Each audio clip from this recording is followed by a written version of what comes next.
For decades, people have been concerned about the quality of the air we breathe and the effects factories and vehicles may pose. In 1955, the United States first began addressing air pollution with the Air Pollution Control Act. In time, the Clean Air Act of 1963 was enacted as a means of controlling air pollution. The Clean Air Act of 1990 provided a revision to previous legislation that allowed the Environmental Protection Agency to implement the regulation of motor vehicles in the United States. In 2015, Volkswagen found itself in the midst of scandal. The German automobile manufacturer had installed illegal software in more than 500,000 vehicles to dupe U.S. regulators.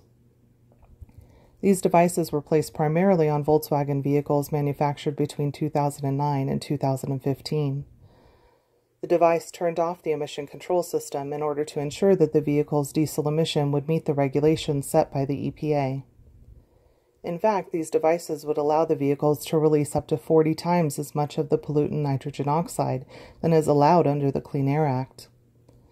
In their 2016 study, Wang, Jarrett, Sinschmer, and Zhu found that approximately 3,500 tons of nitrogen oxide were emitted over a 7-year period in California alone.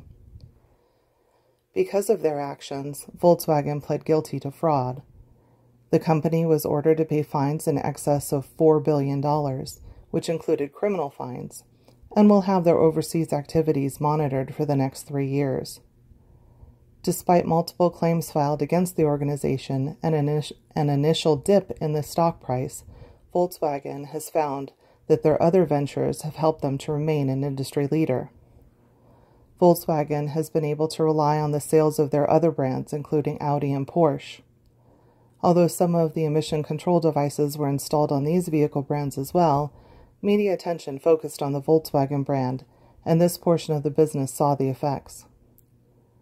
Volkswagen has also profited from investments in China, where the market seems not to care about the emission control standards set by the United States.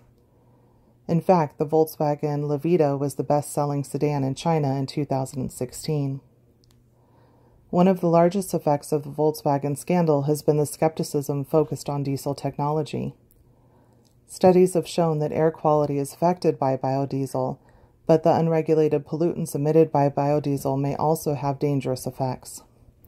In a 2010 study, it was found that the toxicological characteristics of biodiesel were particularly alarming. Toxic emissions have the potential to be of even more environmental concern. It is clear that biodiesel may not be the best alternative fuel source when it comes to environmental impact and the goals of promoting air quality. I hope that you enjoy this little video that I shot while in Sedona on my honeymoon.